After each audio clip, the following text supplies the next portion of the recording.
Hey, Jack Bosch here, and welcome to the Forever Cash Life Real Estate Podcast. I'm super excited about this subject that we're going to cover today. Today we're going to talk about the subject of understanding cap rates. Cap rates is a term that's being used in real estate very loosely, and very few people actually know what it means. So we're going to shed light on that. What does cap rate mean, and how does it relate to NOI, net operating income? Right? So with that, let's get started right after this little message. Welcome to the Forever Cash Life Real Estate Investing Podcast with your hosts Jack and Michelle Bosch. Together, let's uncover the secrets to building true wealth through real estate and living a purpose-driven life. Okay, here we are. We are back, and as promised, I want to talk to you about cap rates. But before, I want to explain quickly again the name of our podcast. Several people ask me, why do you call it Forever Cash? What does Forever Cash mean? Forever Cash means cash flow that comes in for the rest of your life. So therefore, and if you have the cash flow that comes in passive income, enough passive income into your life, then you have a life of abundance, a life where you have freedom of time and freedom of money. And therefore, you can start focusing on the other two freedoms, which are freedoms of relationships and freedom of purpose, and use that time and that money to the things that really matter in your life. So it's about Forever Cash, and it's about your life. And that's why it's called the Forever Cash Life Real Estate Podcast. And why real estate? Because real estate is the vehicle that Michelle and I have chosen to reach our own financial goals, to reach our own Forever Cash lifestyle. And along those lines, I want to talk about one of the vehicles that we use for our Forever Cash lifestyle, which is multifamily investing. And multifamily investing means apartment complexes, right? And in that terms of apartment complex investing, there is one term that's constantly being mentioned that very few people understand, yet it's being used all the time, and that is cap rate. So what does cap rate mean? Well, cap rate means basically the capitalization rate, I guess, right? So what that doesn't really help you, right? I get it. So what I want to say by that is, in one way to think about cap rate is the percentage of the value of a property that comes out as cash flow at the end of the day, right? So the cap rate is basically what the property spits out in percent compared to what it ideally usually sells for. So therefore, here's the thing, or what it's worth. So therefore, when somebody sells a property, let's say somebody sells a multifamily property for $1 million. Oh, let's do a different example. Let's say $10 million. So they want to sell it for $10 million, and that property spits out $1 million a year in net operating income. That's the other term, right? Net operating income is the second term we're going to talk about, and I'll define it in a second. But basically, let's just assume of it, that's the income of the property, what it net throws off after paying for all the overhead and expenses and management and things like that. So after it pays that off, paying that stuff, it's throwing off $1 million a year. So if somebody sells a property that throws off $1 million a year for $10 million, then the $1 million represents 10% of that $10 million sale price, and therefore they're selling it, what's in the industry being referred to as a 10 cap. So that's a 10 cap, a property that sells at 10% of the sale price or of the asking price, right? So therefore, now if they want to sell this property if this property would sell for $10 million, but the net operating income would be at $500,000. Well, $500,000 is only a 5% of the $10 million. So in that case, that seller is going to want a 5 cap. So basically, if you think about that, a seller is always going to, if we turn this around, if you have a property that spits out $1 million, and that seller, that the person who owns this property wants to sell this property at the 5 cap, then the sale price needs to be so high that $1 million represents 5% of the sale price. So in other words, what is $1 million is 5% of what? It's 5% of $20 million, right? $20 million, $2 million is 10%, $1 million is 5%. So therefore, if you have a property that throws off $1 million in cash flow a year, and the seller says, I want to sell it for a 5 cap, that means he wants to sell it for $20 million. If that seller says, I want to sell it at a 10 cap, that means he's going to want to sell it for $10 million.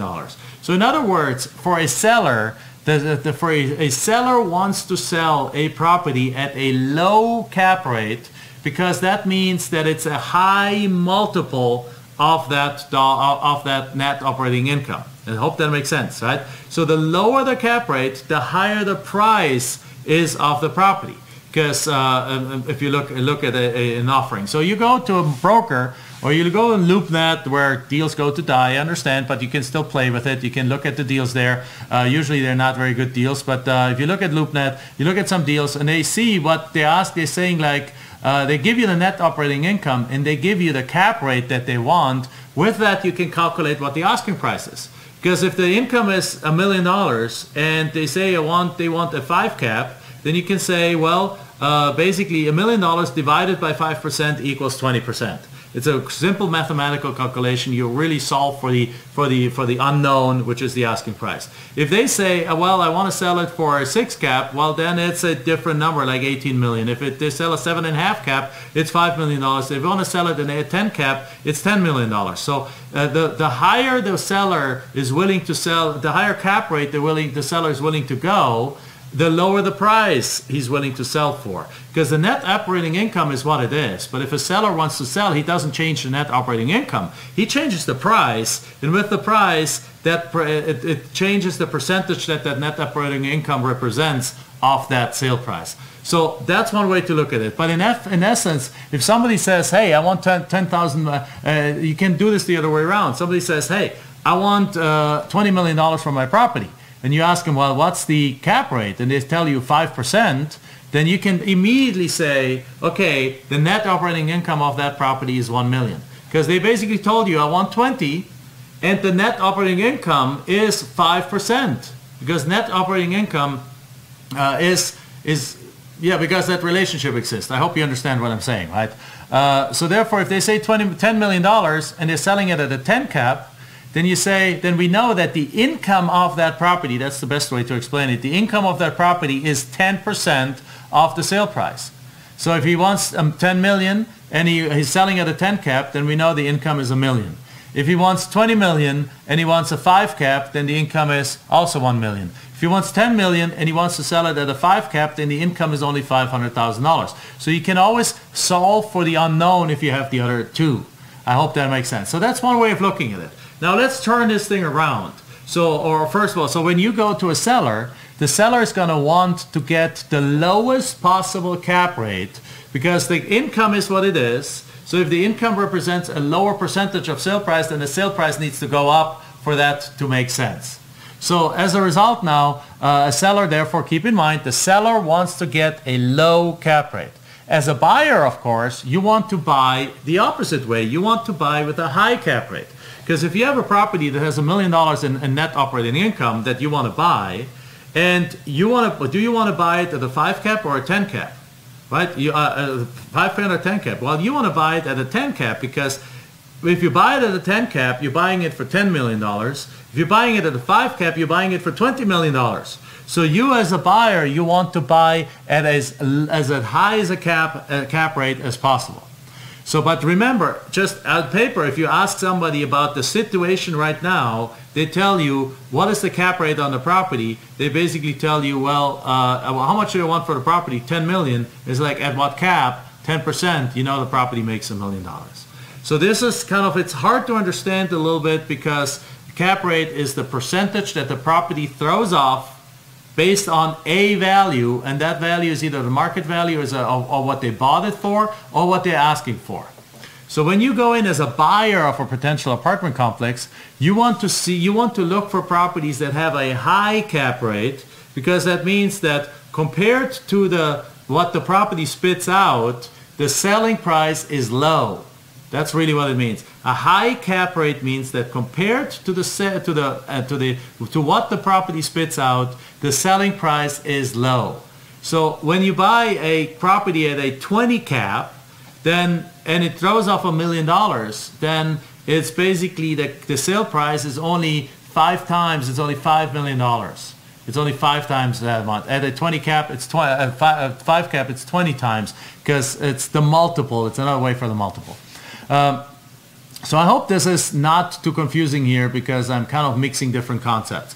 Now on the buying side though, so that therefore the discussion is always, what are you going to buy the property at? And some people are really stuck to the cap rate. The cap rate at the same time doesn't mean that much. So we just bought an apartment complex, which we really bought at a 6 cap. Now a 6 cap, remember, a 6 cap is a fairly low cap rate, and that means we paid a fairly high price for that property. But we did that because of the overall situation in the property, that the owner was running this property way too expensive, had way too many people working there, had way too much money spent, too much vacancy, had some other things that the rents were too low. So based on the reality on the ground, this property was making something like $290,000 a year, and we're paying almost $5 million for it. So basically we're paying, that is an almost, $290,000 represents 5.9% of the sale price that we're willing, of the purchase price that we're willing to pay for the property.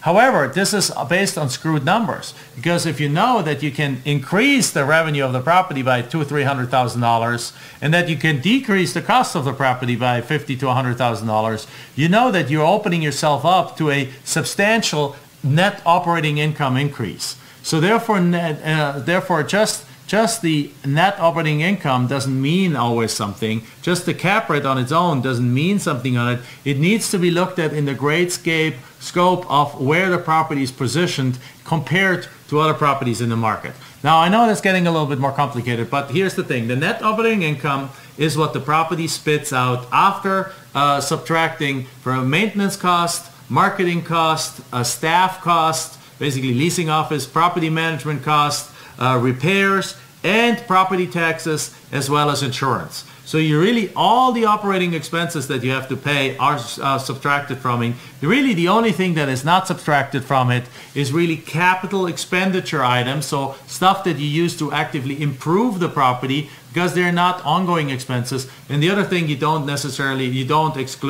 include is actually payments to the bank. Those are separate. So it's what the property spits out as you run it from a day-to-day operation over the course of 1 year. That's the annual net operating income. And then the asking price is a multiple of that, right? And it's basically, so if the asking price represent, or if the net operating income represents 5% of the asking price, then the seller is asking for a 20-fold increase, 20 multiple of that cash flow. And if you're asking for a 10 cap, it's a 10 multiple of that. And if it's a 15 multiple, it's a 7.5 cap, and so on and so forth. So basically, it stands in that relationship to each other. So therefore, it's very important. The easiest way, though, to remember it, the very much easiest way, is to just basically say, in a situation of as is without negotiation, the cap rate is the percentage that the property spits out based on a certain value given to the property, either an asking price, a sale price, or an appraisal or so. Right? If an appraisal comes in, appraises the property at $5 million, and it spits out $500,000, then you can say this property, based on appraised value, operates at a 10 cap, because it's appraised at $5 million and it throws up $500,000. That is 10% of the asking price, right? Or of the value. If a sale price comes in, I want to sell it for $5 million, it spits out $500,000, then they're asking for a 10 cap, right? And if you're going with an offer and you want to buy this property at a 10 cap, then you can go in and say like, well, I need to buy it at a 10 cap. If it throws off $500,000, I'm offering you $5 million, even if they might want $6 million. Yeah? So this is the easiest way to think about it. The cap rate is the percentage of a value that is asking price, sale price, or appraised value. Whoever, different people pick different of these values, and then the percentage of that the property spits out. That is your cap rate. So when we run the property to finalize this, I'm always telling people we're buying this at the 6 cap, but based on a $5 million purchase price over 2 years, we're going to operate the property at a 9 or 10 cap. That means we have almost added 50%, more than 50% of income to the property And based on the purchase price that we paid, the property now, we bought it with a 6 cap, at a 6 cap, so it spit out 6% of the purchase price. But within a year or two, we have it operating as spitting out 9% per year of the purchase price. And then after 5 years, we have it operating at 11% or 12% of the purchase price. And then we're going to go and sell it. And ideally, what do you want to sell it? Do we want to sell it at a 12 cap? No, because then we would sell it at the same price. We would sell it based on the doubled income. We would sell it at the same cap rate we bought it, at the 6 cap rate, which really means we double the value of the property. I hope that makes sense. It might have been a little bit complicated at the end, but if you understand, if you read up on that a little bit, it's a very interesting concept. It's really only 3 numbers. It's a price, purchase price usually, or asking price. It's a percentage, and that leads you to it's a net operating income, and those two stand in a relation, and that relation is the cap rate. All right. With that, thank you very much. That's the piece I have right now. Make sure if you enjoyed that, if you have questions about it, right, put them below. Put them below the video right now if you're watching this on YouTube. If it's on iTunes, make sure you go over to our Facebook group called Forever Cash Club. Forever Cash Club, also called My Open Path. But Forever Cash Club, it'll pop up. You see there's a bunch of members in there, several thousand. Go in there, join the group. Ask your questions there. I'll be more than happy to answer that. Answer questions, and then also if you listen to this on iTunes, make sure you give us a 5-star review. And if you're interested about knowing more about this or investing or so, just go to what is that, jackbosch.com/income, and you can actually fill out the little form there and talk to us about learning more about what we do in the apartment complex in investing area. All right. With that, I say hello. I said already hello. With that, I say goodbye and see you in the next show. Enjoyed this episode? Then make sure you like, subscribe, and post your comments and questions below the video. We're looking forward to hearing from you.